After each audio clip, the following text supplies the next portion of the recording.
Good evening to you all. I'm Elise Clayman, co-chair of tonight's event, together with Ruth Sussman. Welcome, everyone. Thank you for attending the second Westchester Community College Foundation. Excuse me 1 second, everyone. I'm so sorry. Okay. Thank you for attending the second Westchester Community College Foundation virtual pop-up event.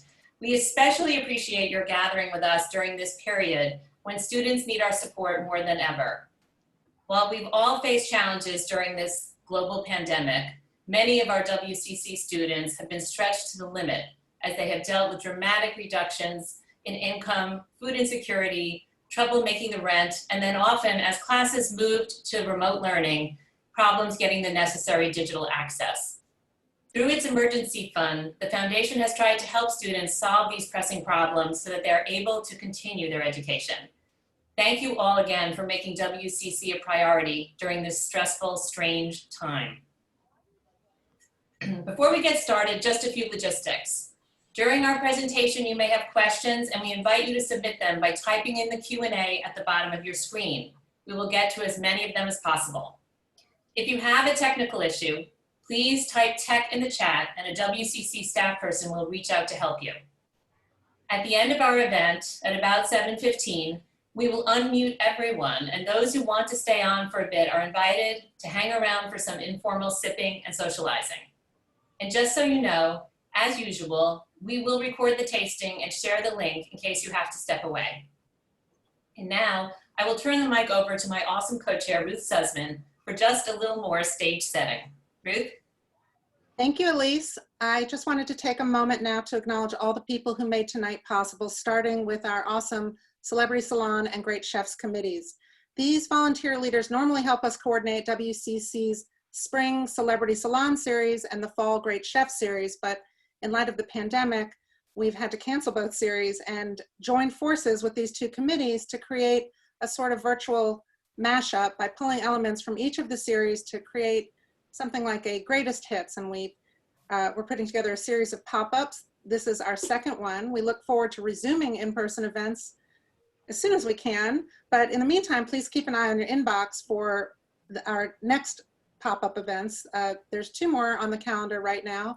On October 15th, we will be hosting the New York Times writer and cookbook author, Melissa Clark. And that will be followed on November 5th by Susanna Cahalan, who's an amazing author, and you'll get more information about that in the mail shortly. I hope that you can join us. I also wanted to thank our WCC Foundation board members and the WCC Board of Trustees. Many of you have joined us tonight. Thanks so much for being with us.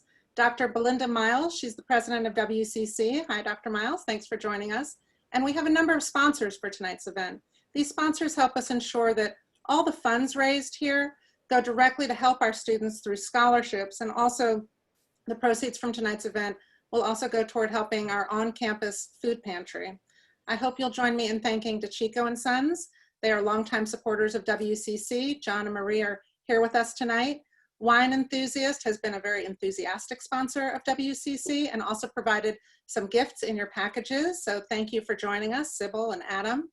Lucille Werlinick and Suzanne Yearley are great friends to the college and have also been sponsors to the program. JP Morgan Chase and Company, the Nancy Kennedy team at Houlihan Lawrence, and Greenwich Investment Management, long time and new supporters to WCC. We thank you all for your support. So let me pivot for a second and just tell you something about WCC itself. We have over 35,000 students taking classes at WC each year, which makes it Westchester's largest educational institution. Some of our students are heading toward careers, just straight into the workforce in sectors like health sciences, culinary arts, cybersecurity. Some of our students are on track for associate's degrees with aspirations to transfer to a four-year college. The tuition at Westchester Community College for a full-time student, it's just under $5,000. And while that might seem like a bargain relative to other institutions like state colleges and private universities, for many of our students, especially those who might be the first in their family to attend an institution of higher education, it feels like an insurmountable sum. On top of that, we understand that the true cost of attending WCC, including books, transportation, food, the opportunity cost of being in class instead of at your job, it's really closer to about $16,000 a year. And this cost for sure feels out of reach. I'm proud to say on behalf of the WCC Foundation that over the last academic year, we awarded over $2 million in scholarships to over 1,000 of our amazing WCC students. If we were all meeting in person, that would be an applause line, so you can just applaud at home. But we're very excited about that and very proud to support these students on their path to whatever it is that they want to become. But enough from me about the college. I'd rather that you heard about the WCC experience directly from one of our students. It's my pleasure to introduce Maria Booker, a student at WCC. Her story will inspire you.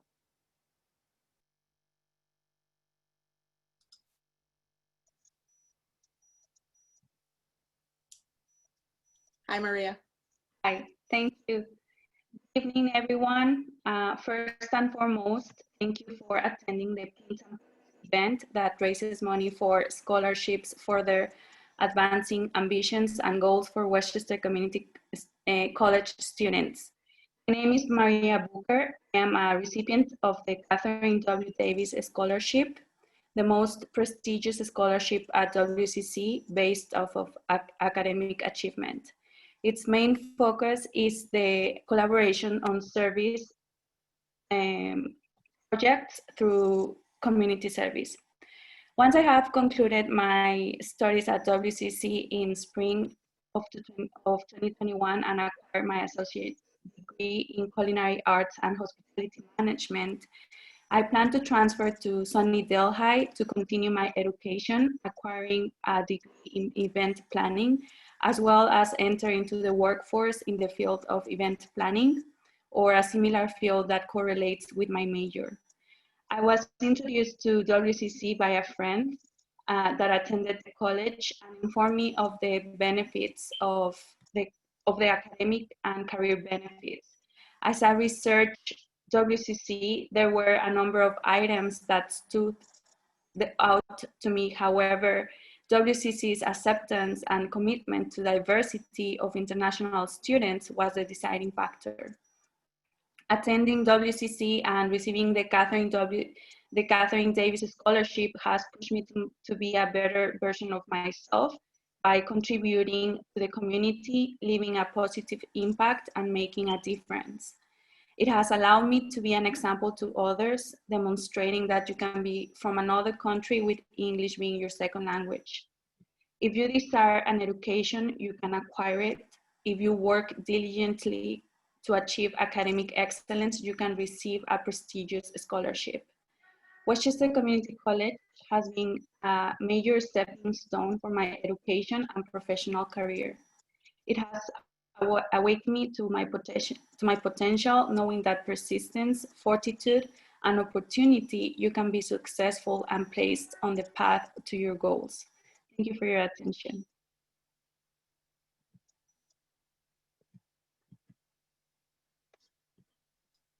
Elise, you're muted. Thank you so much, Maria, for making time to come and share your experience and your perspective with us. And I have a really good idea for an internship for you in the events planning office at the college someday. Thank you. Wishing you all the best during your final year at WCC and beyond. Thank you again. Thank you for having me. Thank you, everybody. So now, if you haven't already sneaked a taste or two, it's almost time to sample the incredible pizza from the Croton Tap Smith in Croton-on-Hudson and the local craft beers selected by DeChico and Sons. Our theme for the night is supporting local Westchester business, and you will find a few other goodies in your bags. Bobby Sue's Nuts, based in Chappaqua, and as mentioned, a gift from Wine Enthusiast, based in Valhalla. DeChico and Sons has been honored multiple times for its commitment to excellence in beer, including Best Beer Selection by Westchester Magazine many years in a row. Nick and his team constantly scout and select new brews. The store's collection features more than 1,000 beers from the US and abroad. In fact, just last week, Westchester Magazine named DeChico and Sons the best family-owned business in Westchester. And the Croton Tap Smith was voted Best New Bar in 2020 by Westchester Magazine. The Tapsmith is also known for its pizzas that Tony and her team cook in their traveling pizza oven, lovingly named La Bella Sofia, which can often be seen parked around the county, in local parks, private parties, or outside of the Tapsmith. Tony, of Tony on New York, has been producing and starring in entertainment shows over the past decade. Tony and her husband Tracy, who is a filmmaker and former CNN journalist, opened the Always Hopping Tapsmith in 2019. So we are ready. Let's begin with a visit to the Armand DiCicco and Sons test kitchen to put our pizzas in the oven, followed by a quick tour of the incredible beer selection at the store. And then we'll go on location to see how Tony and her team make the delicious pizza you will enjoy this evening.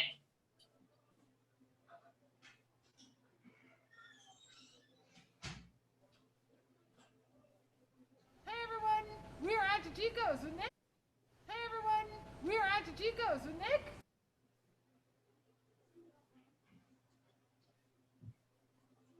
All those rehearsals. Yeah, we might need a little technical moment to handle the video.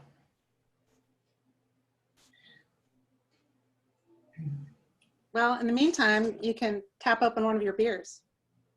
Hey everyone, we are at DiCicco's with Nick. How's it going? It's going great. All right, I'm hungry. I want to eat some pizza. So before we get to tour the store, let's put our pizzas in the oven, okay? Let's. All right, so basically, scissor, snip, snip, snip, snip, snip.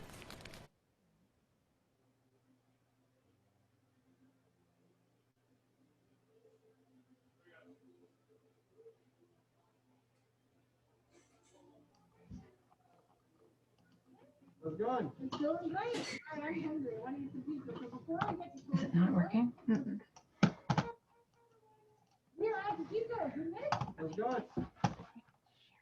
Well, I know it's the first time any of us have experienced any Zoom difficulties. How's it going? It's going great. All right, I'm hungry. I want to eat some pizza. So before we get to tour the store, let's put our pizzas in the oven, okay? Let's. All right, so basically, scissor, snip, snip, snip, snip, snip. Snip this part off. You do not want to, here, I got your snip. Thank Snip, you. snip, snip, snip, snip, snip, snip, snip, snip. All right, so it comes out of the plastic. And then when you take it, before you put it in the oven, do not put the pizza round in the oven. Do not put the cardboard. Take the cardboard out.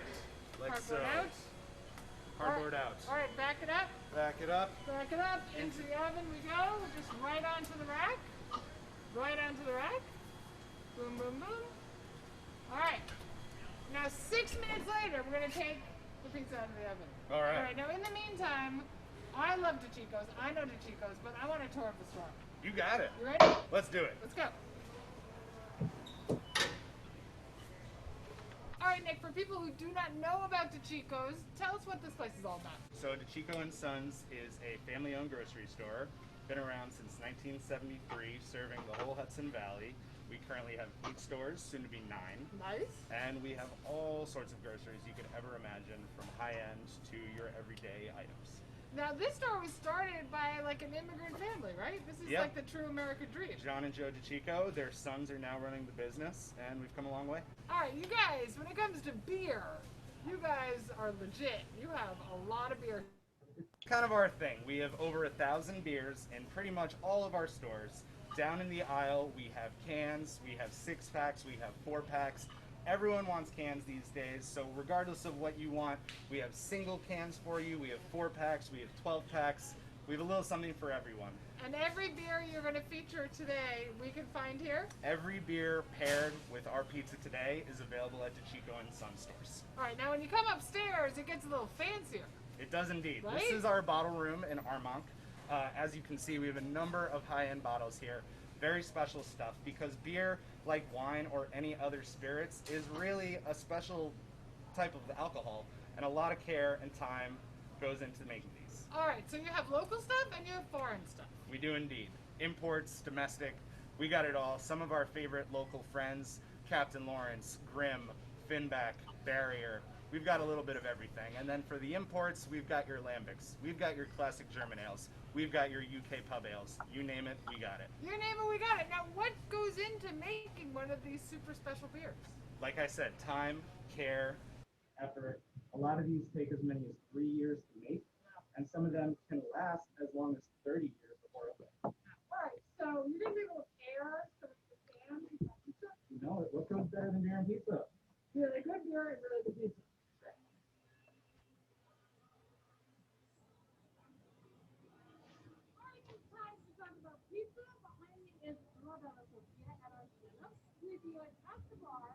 No, there's no volume coming out of it.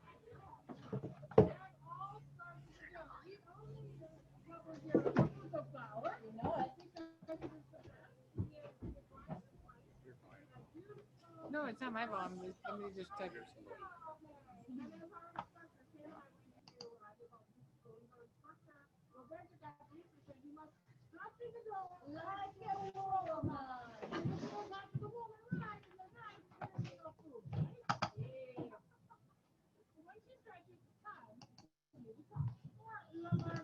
It's San Marzano tomatoes. When people ask me what's in your sauce, I say nothing. Just San Marzano tomatoes imported from Italy, ground up. That is all you need, all you want. If it's sauce, it's not Neapolitan.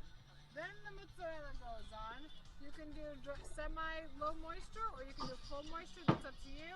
When we do big events like this, we tend to use the low moisture as it kind of stands up to the elements a little bit better. That goes on, and then of course, it wouldn't be a margarita without the fresh basil. A little fresh basil, one in each quadrant. A tiny bit of pecorino, just a little bit, for a little salt content and a little bit of olive oil.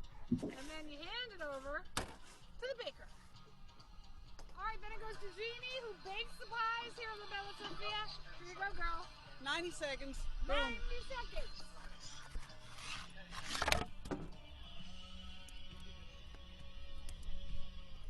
Ecco la margarita. It's so beautiful, Jeannie, beautiful. Okay, next, we've got to make the Flammkuchen.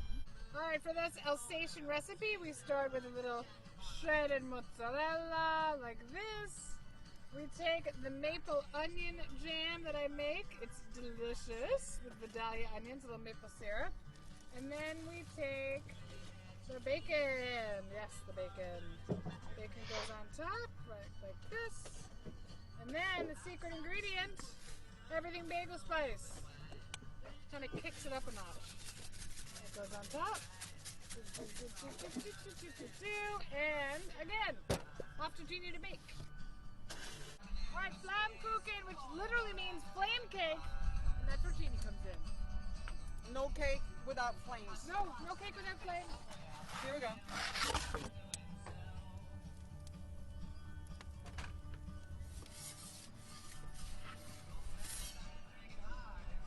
How's it looking, Jeannie? Looking real good. Real good. Now you can put it by the flame, you turn it around, but then you also dome it. Show the people the dome. When you just want to get a little extra crisp on the top, you don't want to overcook the base. How's that? Beautiful.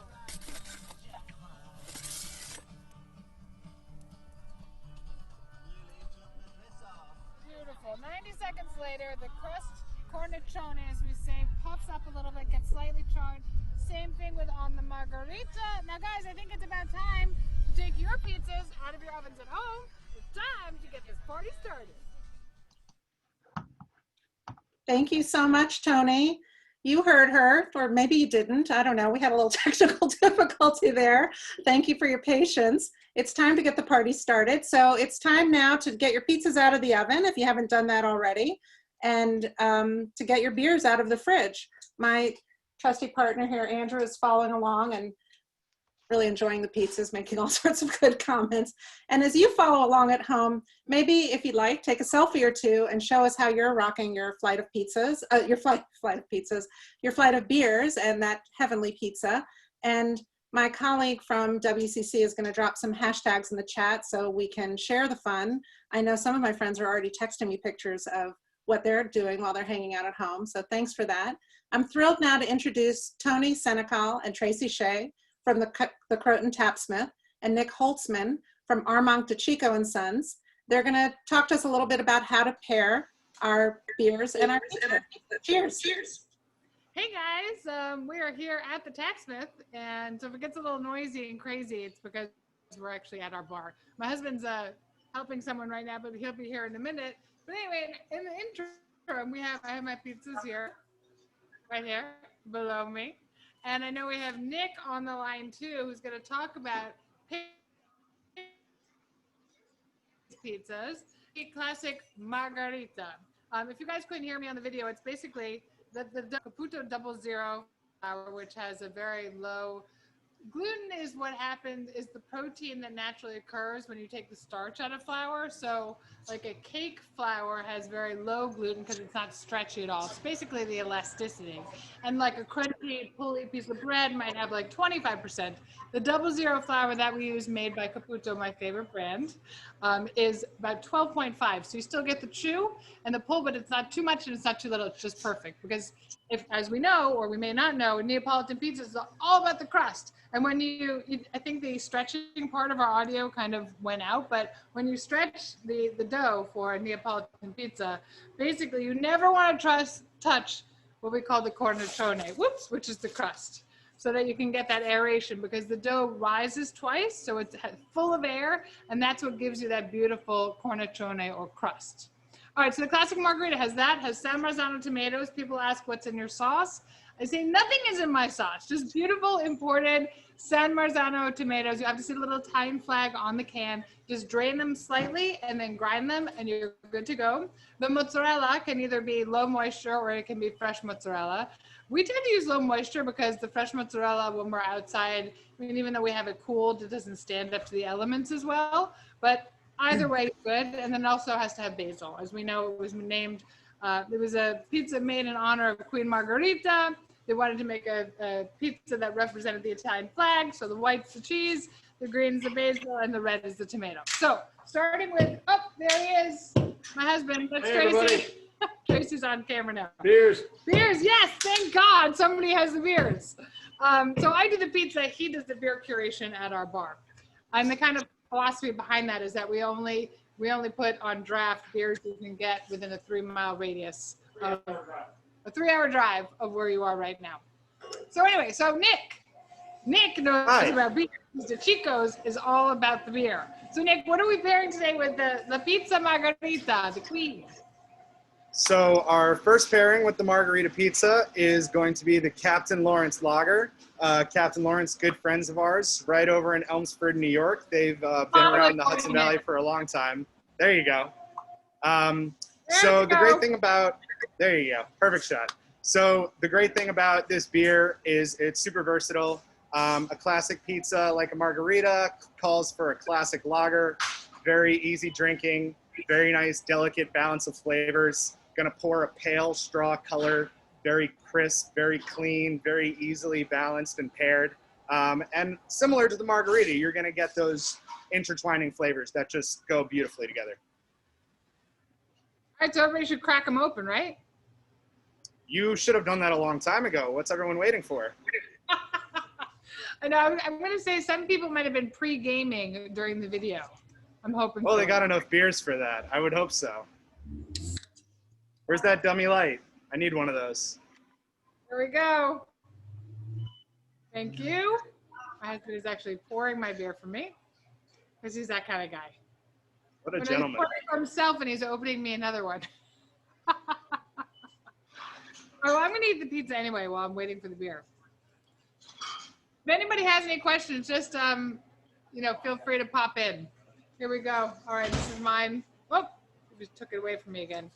Where's your pizza, Nick? Oh, it's a good question. I gotta go grab it momentarily. I'll eat for you. You can have for both of us. I can do that. I'm a professional. Thank you.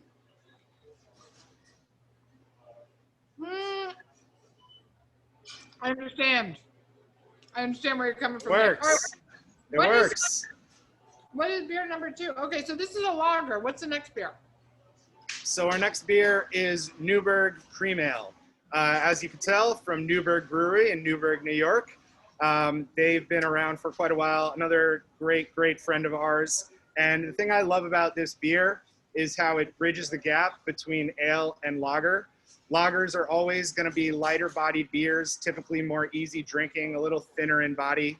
The cream ale, obviously an ale as opposed to a lager, is fermented hot, so it has a fuller body, and it has a lot of notes of corn, almost a malty, very smooth, almost milky-like texture and mouthfeel. And again, really going to play up the dough on the margarita. It's just a very nice bready quality to the beer that's going to enhance the dough in your pizza. All right, so for those playing at home, what is the difference between a lager and an ale? Is there different ways they're made, different ingredients? What's the scoop? So traditionally, all beer has 4 ingredients: water, malt, hops, and yeast. The difference between an ale and a lager is how they're fermented typically. So lagers are fermented cold, typically takes a little longer because of that. Ales are fermented hot, slightly quicker process, and usually gives you a more full-bodied beer. So the cream ale from Newburgh, while an ale by definition, the body lies somewhere between ale and lager. Sorry, there's a photo op from my husband. So let me ask you something, Nick. When did DeCicco's and Sons become so invested in the beer community? Because not only do you guys support, the beer community, but you really support local. When did you guys start this amazing program of beer, craft beer? It's been a little over 20 years. John DeCicco Jr. and Chris DeCicco, they really took the reins on setting up the beer departments in our stores, starting in Pelham. We're about to open our 9th store in Eastchester next Friday. If you're in town, come on down. So we really take pride in our beer. We love it. We treat it like any other craft industry that requires care and love and attention. And like we said in the video, we carry over 1,000 beers at all of our stores. So it's something we take pretty seriously. Well, the thing I love about, for those playing at home, I did a story with Nick from my TV show. And I was like, oh my God, you can go grocery shopping and there's a bar here. Like, that is so correct. cool. When did that come to fruition? Well, whose idea was that? Also, I think Chris and John got that going. I think our first store with a bar in it was Brewster. Then shortly thereafter came Armonk, and now we got Larchmont, Somers, Millwood. The list keeps growing. When I was doing my show, it was like, oh, you got to taste all the food all the time. Do you get to taste all the beer? I mean, we have to know what we're selling, right? I mean, I got to know what I'm talking about. Absolutely. You have to know the product. Right. No faking here. No, research, Nick. It's all about the Exactly. research. Mark, it's all for the job. That's right. Oh, you're so honorable to your craft. All right, so should we move on to the next pizza? Is everyone ready? To the Ready for Flammkuchen. piece number 2? Pizza number 2, the Flammkuchen. Okay, so we threw a little Oktoberfest in Croton on Grand Street. Just, if you're familiar with Croton, it was just from the dummy light down the block. It was like one big long block, and who knew that 4,500 people would show up? It was great. We had all my favorite chefs were here. It was a great time. But we launched I'm like, we need to do some kind of Oktoberfest pizza.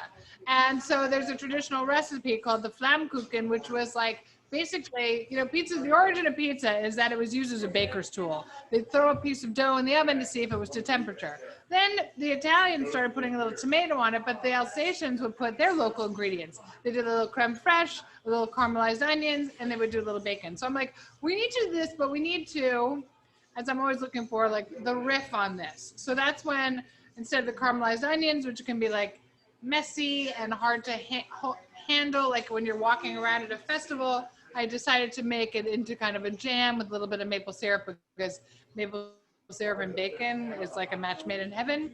And so we kind of came up with this pizza. We sold that day, I think it was like, 550 pizzas came out of my little oven that can cook 2 pizzas at a time. I'm like, you got to put 3 in there. We're going to kill me. And I think we sold like 550 pizzas that day, and it became so popular that we kept it on the menu forever. But now it's October again, and we've had it all year long, but we're gonna have it tonight. So this is like the riff on the Alsatian, traditional Alsatian recipe. And Nick, go. Well, I already ate mine. It was absolutely pairing delicious, this bad as boy you can with? imagine. So, our first pairing with the Flammkuchen is going to be Threes Vliet. And Threes, great friends of ours as well, down in Brooklyn. Vliet is a traditional German-style Pilsner. Pilsner's obviously one of the more well-known styles from Germany. There you go. Very versatile beer. German Pilsner base, again, similar to the Captain Lawrence Lager, straw color, almost hay-like, very herbal on the nose. Ton of character in this beer, despite being so easy drinking. And part of the reason it pairs so well with pizza is kind of those grassy vegetal notes that you're going to find from the beer. That's really going to complement the smokiness of the bacon as well as the sweetness of the jam. Right on. Now, are these beers, as we would say, sessionable? That's a term that I love that people may not know. Absolutely, yeah. Talk to me about it. If you're not familiar, the term sessionable or a session ale is a type of beer that you can have a lot of, or over the course of a session, you can have a number of them. So lagers do typically fall into that category, but that one in particular is definitely one of my favorites, and Threes is quite fantastic. We do have one question in the Q&A. How did DeChico's grow their beer department? It seems to have grown just as the craft beer market exploded. I will say we had some good timing. There's no doubt about that. Most of our locations on the retail side carry over 1,000 beers each. We're lucky that, obviously, despite everything going on now, we're lucky that there's so many great breweries nationwide, and especially right here in the Hudson Valley and New York State overall.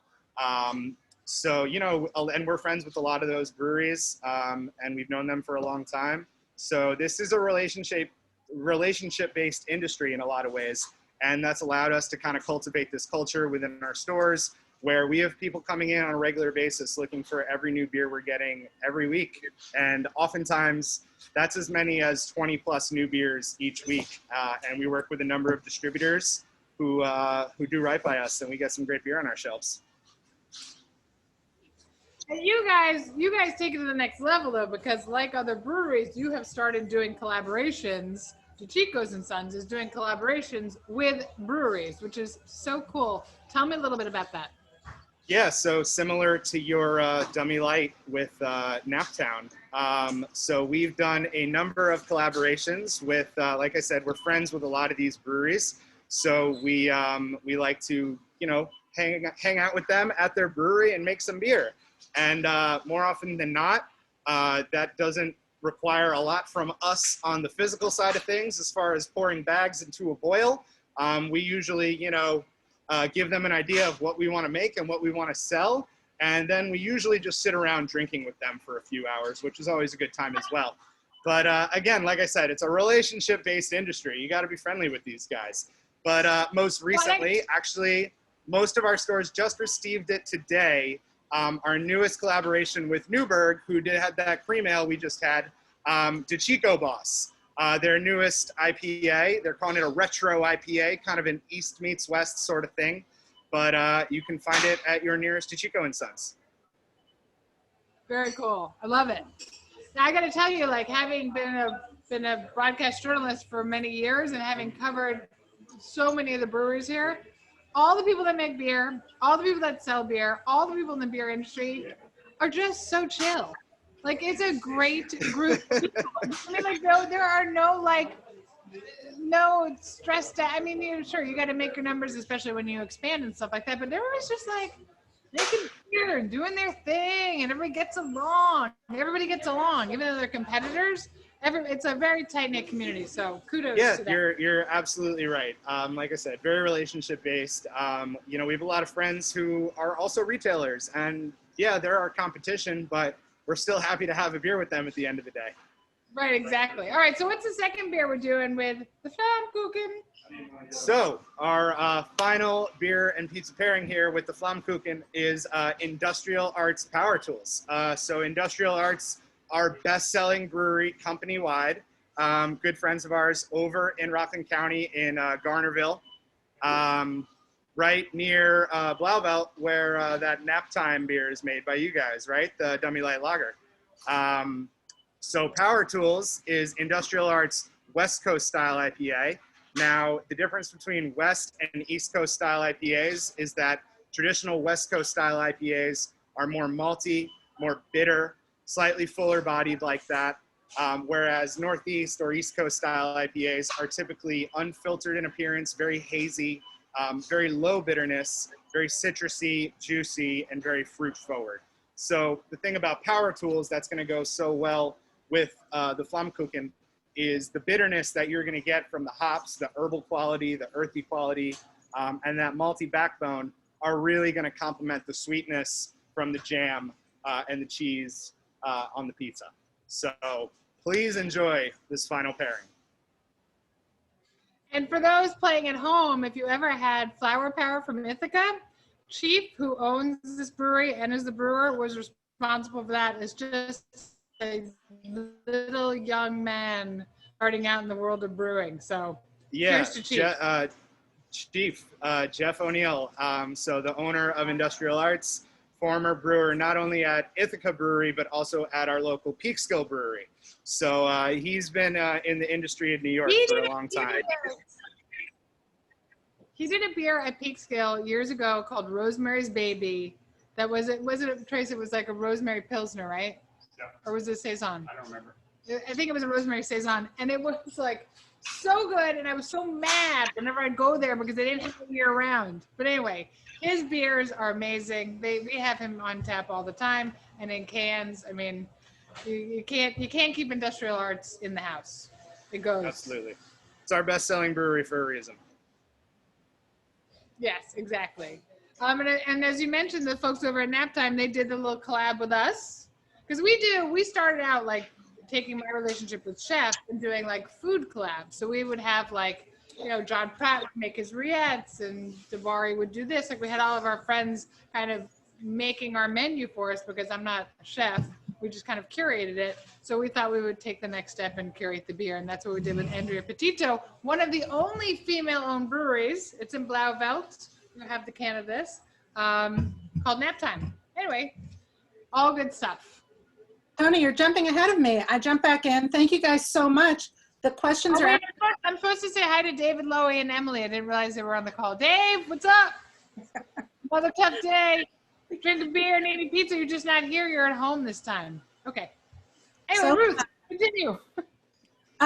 Well, the questions are actually kind of pouring in, but the first one was going to be to tell us a little bit about this one. This was kind of our bonus beer that came from your shop, Tracy, right? come over here. Tracy, come over here and tell us a little bit about the beer. He's working. It's actually working. He couldn't get anybody to bartend And tonight. this one was not officially paired with any of the pizzas, but tell me how it came to be part of your restaurant. How it came to be part of a restaurant. Well, everybody was here one night drinking some beers. And Andrea was here, Andrea Petito, who owns the place. And another friend, Peter Lavery, was like, oh, for Oktoberfest, there's this thing in Croton called the Dummy Light, which they're only like one of four in the States. And it's from like the 1920s and 30s. It's when they replaced the cops with actually a traffic light. And it's kind of this iconic thing in Croton and maybe in Westchester. I don't know if everybody knows about this or not. So we were like, why don't we do the Dummy Light Lager for Oktoberfest? And that's kind of like, again, over a couple of beers, maybe a couple too many beers. Because the Dummy Light is outside and it's historical. Yeah, we want to come over here and tell. I wish I could. Okay. I'd love to be on the other side. He's telling me everything, but he's still in the kitchen. Yeah, so it's historical, and we thought it's right outside of our bar. So that's kind of Awesome. how that It sort of begs a question that's been popping up in different variations on our sort of question feed here. How many breweries are there actually in Westchester? Like, what is this whole scene? For those of us who are just consumers. In New York State, as of like 2019, there were about like 473, but half of those are what are called what's called the farm brewing license. There's a Farm Brewing Act that was passed by Pataki to really to kind of really grow the agricultural industry. And I'm sure Nick can tell you about this more eloquently than I can. It's a great program.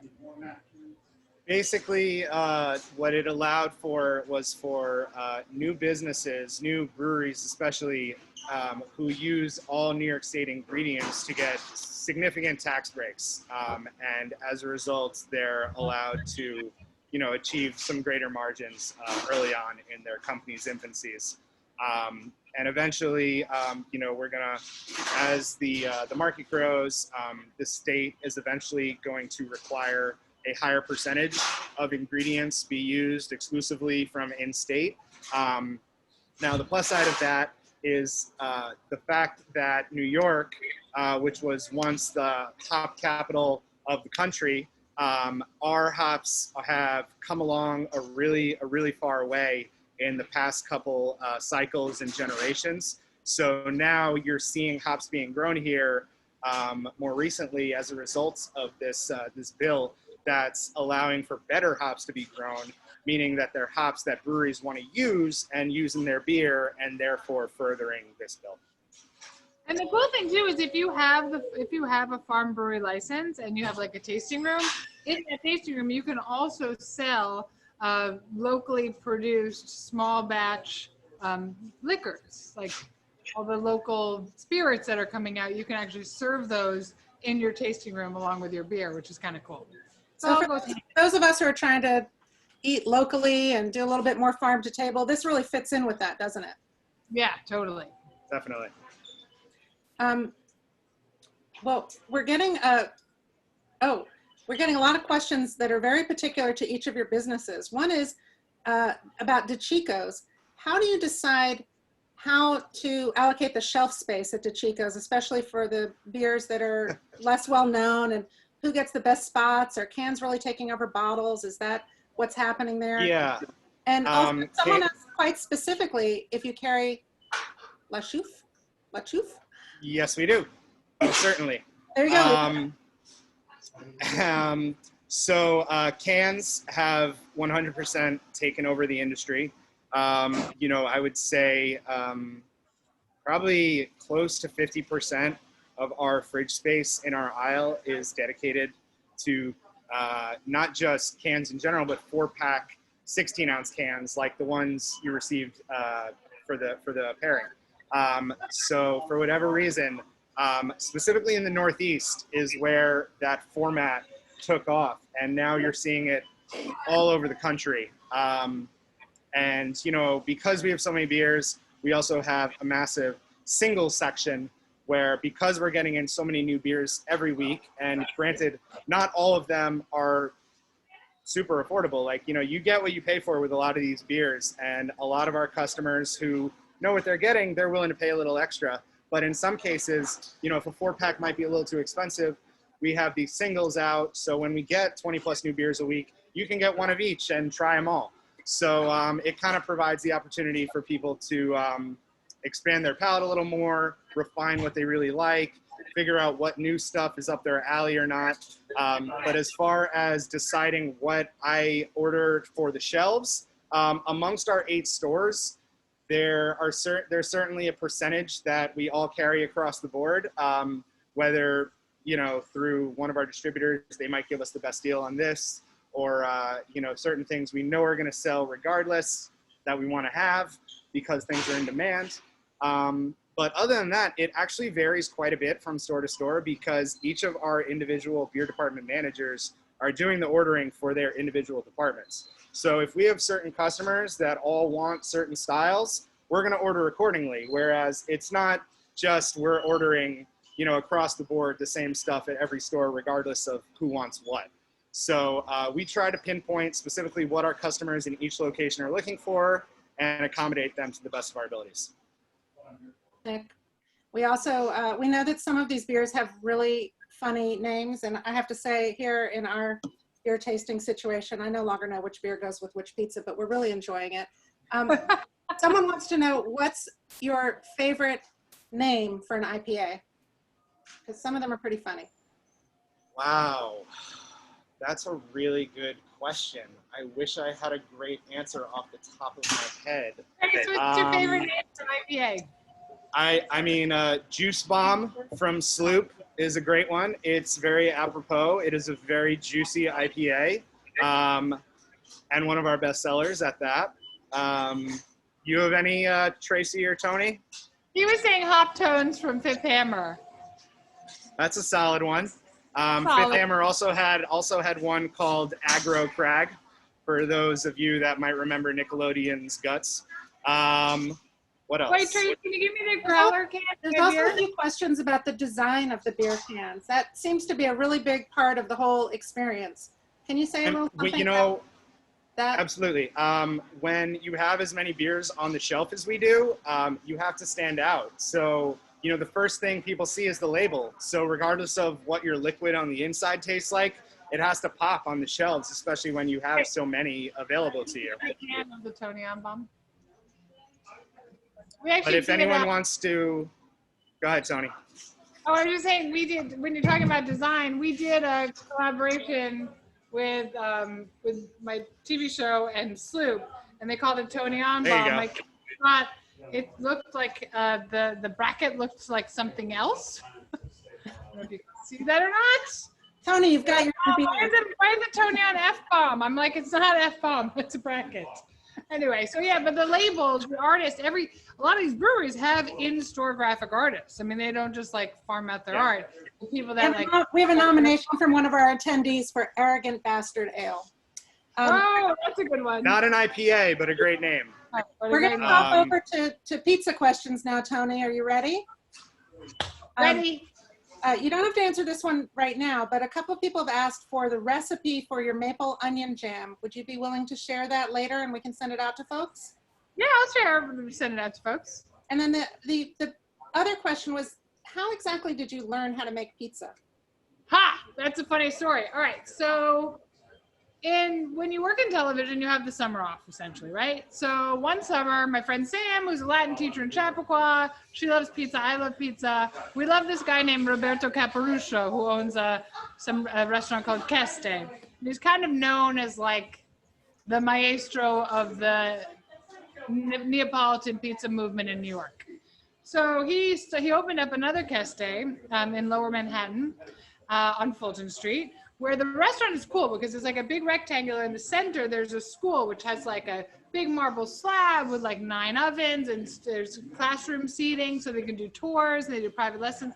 So I did a story at the new school, and I'm like, why don't we go to pizza school? So Sam and I were like, all right, let's do it. So I called up Roberto, and Roberto was like, of course, we do it. We get you in the pizza school. So we come down literally for like 3 weeks, 9 to 5, and learned how to make pizza. And I think on the video, you couldn't hear it, but Roberto's hilarious because when he teaches you to stretch the dough, he says, now when you stretch the dough, you must touch it like it's the woman. Because if you don't touch the woman right, in the night, there is no food. So he's a total character. So we learned everything from making the dough to how to make the mozzarella to, you know, the tomato production to everything. I mean, how to cook, how to light the oven, because it's involved. So we went to the school and that was fun. And then we decided to open the bar, and I'm like, why are we making pizza? Because I'm actually a certified pizzaiola napolitana. Why aren't we doing this at the bar? So I went over to my friends, who again I did a story with, called a place in Brewster called Forza Forni. And they build, like any time you go to a Neapolitan pizza place or they're doing wood burning ovens, ask the people there who made their oven or who installed their oven. It's definitely Forza Forni. They import all the beautiful ovens. They have them from Rome, from Naples, from all different types of ovens. So I got a mobile caterer unit, which is just like, it's just like you saw, like just a little oven on wheels, and you can cart it around. So we had to go to the town and lobby the town to be able to put the oven in front of the bar, and we finally got that permission. And so every Sunday we would make pizzas in front of the bar, just like kind of really for fun. And then it became like this thing, like this whole like scene, and then people wanted us to cater, and then we decided to start doing it at the parks and stuff like that. So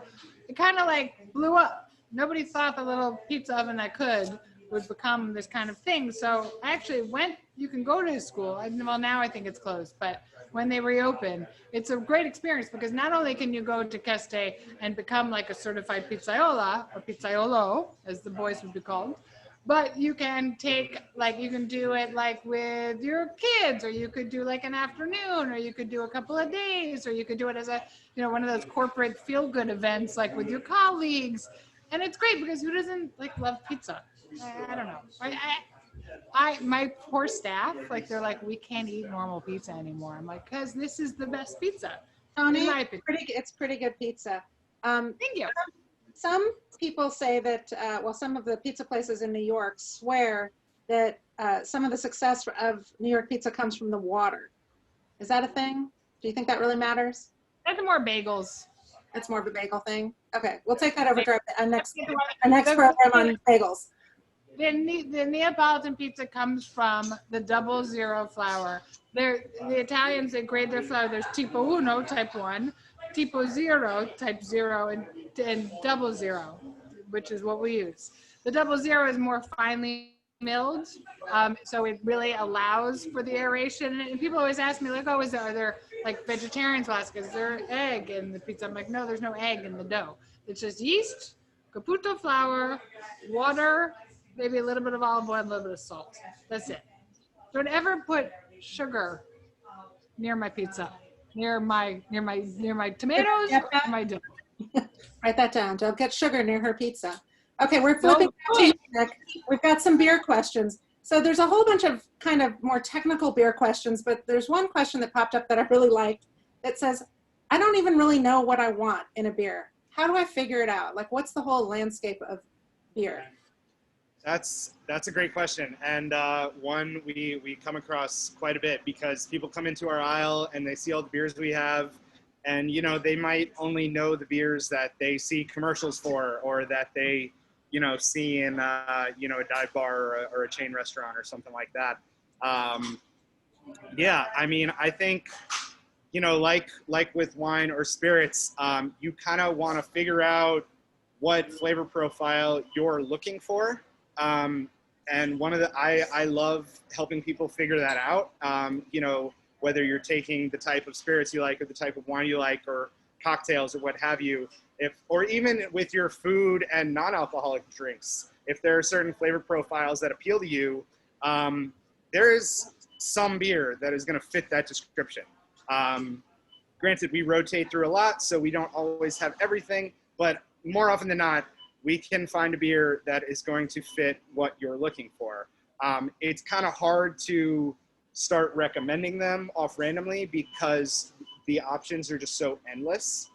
But if someone has a question about something specific, that I might be able to go in that direction a little more easily. Well, we have a good way to approach that is kind of what we do at Tapsmith, where we always represent every different style of beer. So there'll be a Pilsner, which Budweiser's a Pilsner. So we have a Pilsner, it's just so much better than a Budweiser, no offense.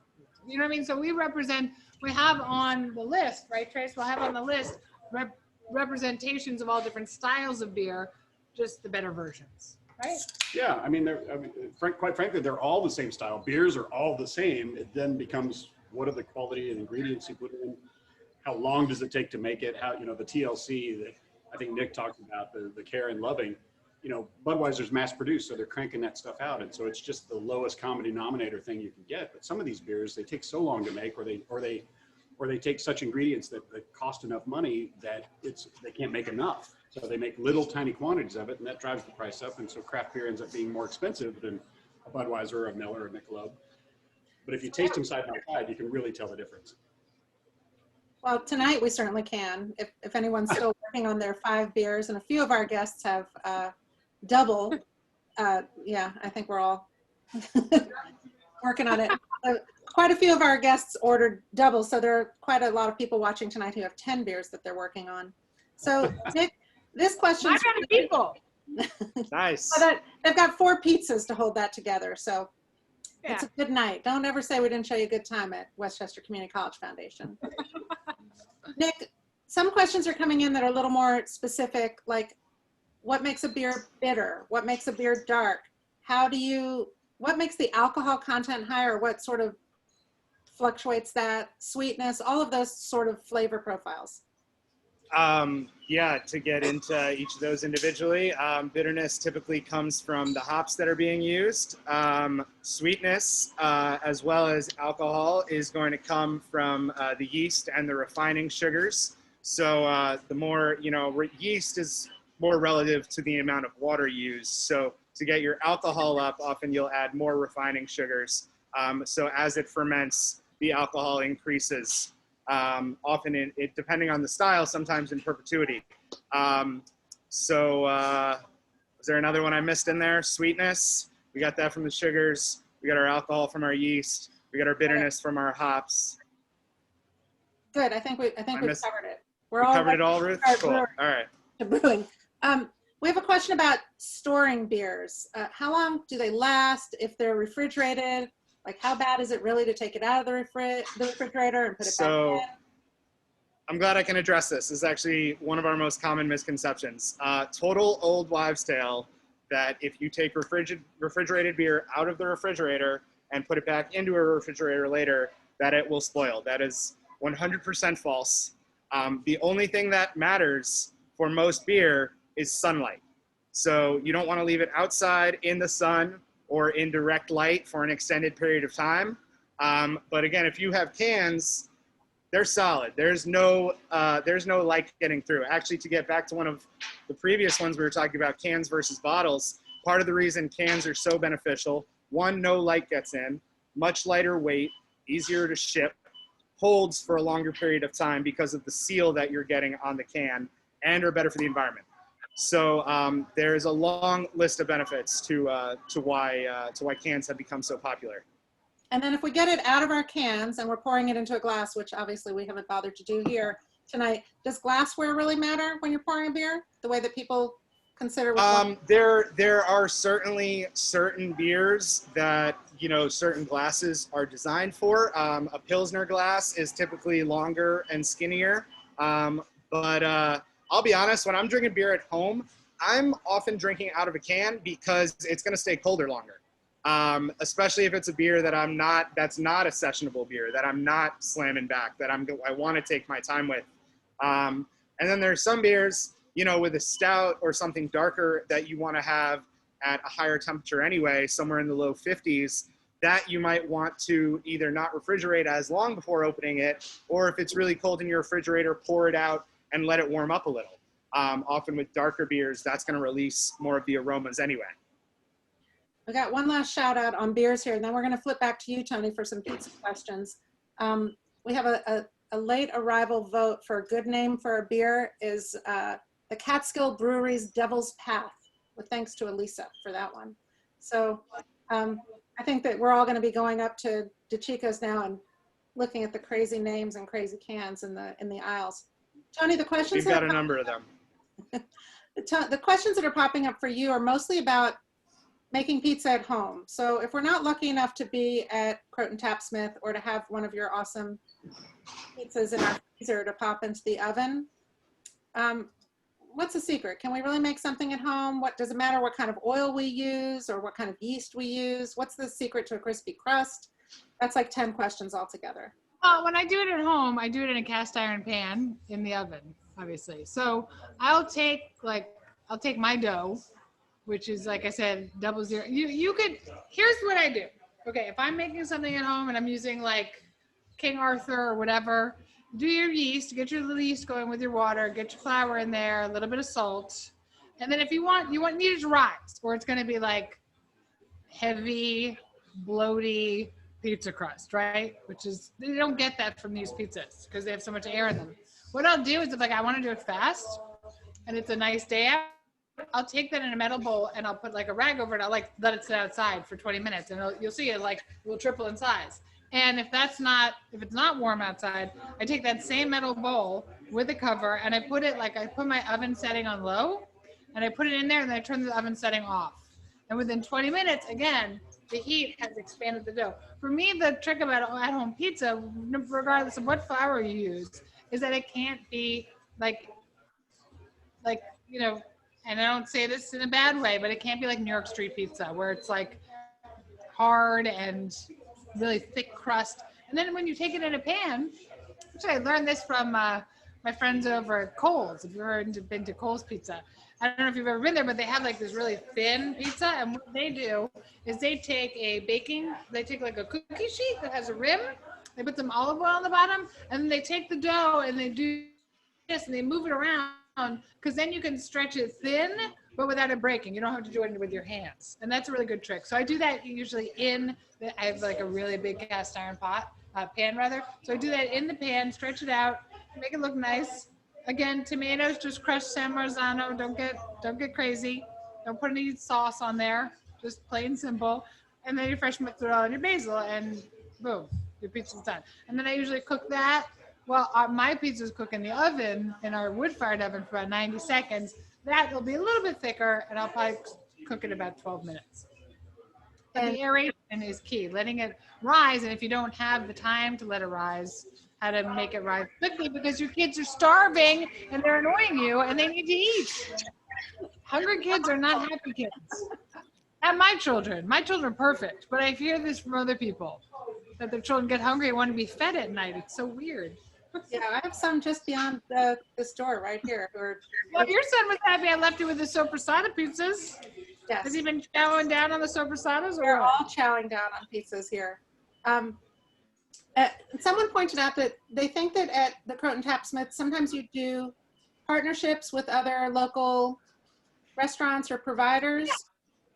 Yeah, we do. Like, we'll have my friend Susan, who owns Baked by Susan, we'll have her empanadas in, or we'll have like the guys at A&S will make us like a special thing. And, we try to like make it so it's not available at their places, but it's kind of a riff on what they do. We have Arancini Brothers, Arancini balls, which are like amazing with all these crazy flavors like corn jalapeno and all that kind of stuff. And then of course the pizza. So yeah, we do like the beer world does beer collabs. We do food collabs. And I know that you've been traveling around Westchester with your Bella Sofia oven. Someone just asked where they can find you. Like, are you going to be in a couple weeks? Find us at the bar every Sunday. And then you can find us. The unfortunate part is that it's a Croton only park at Senasco. We're there every Saturday with music and stuff. But if you go to the sailing school, Croton Sailing School, and enter that way, you can come in. Because we wanted to provide something for our community where like could be normal, like going out could be kind of normal and socially distanced, and we felt like the park setting was a perfect place for that. But Ruth, we were talking about doing it in a park in Scarsdale. We should get that going. That would be fun. Definitely. Let's cover that one offline. We're gonna flip back to you, Nick. We're getting some beer questions again. I certainly don't know the answer to this one. What is the difference between a crowler and a growler? I think I know. Sound effects. So for those that don't know, actually, you know what? Give me 1 second. I will go show you the difference. Hold on. Live TV, folks. Tony, what's going on at your bar right now? You've got a lot of people in there? People drinking. Tracy entertaining folks. Looking fly in his little Panama hat. Huh? No, they were just talking about you. Oh, I thought you were calling me over. No, I wasn't calling you over. Chit-chatting with customers. It's chit-chatting with customers. But anyway, this is a regular pint can. This is a growler can. They're fillable on the spot. So this is a growler. This is a 64-ounce glass jug that we fill with tap beer that is reusable. Right now, with our bars closed, some of our bars don't have kegs on right now. But typically, we have a number of beers that we can fill growlers or crowlers with. And this is a crowler, which is a 32-ounce can that we have a machine to seal with. So we purge it with CO2 gas, fill it with beer of choice, and seal it up for you. And this one is not refillable. This one you throw in the recycling when you're done. Hey, Trace, can you fill a crowler and we can show the people at home filling a crowler? Yeah. Can you? Yeah. Oh, I can wait. No. Nick, I've got another question for you about craft beers. Like, there's so many independent beers and beer manufacturers coming up all around the country. How do they come to your attention? Like, what does that market look like? It's a good question. Obviously, we like to support local when we can. Like we were saying before, there's so many great breweries in the Hudson Valley and New York State overall. But there's there's obviously a ton nationwide and around the world.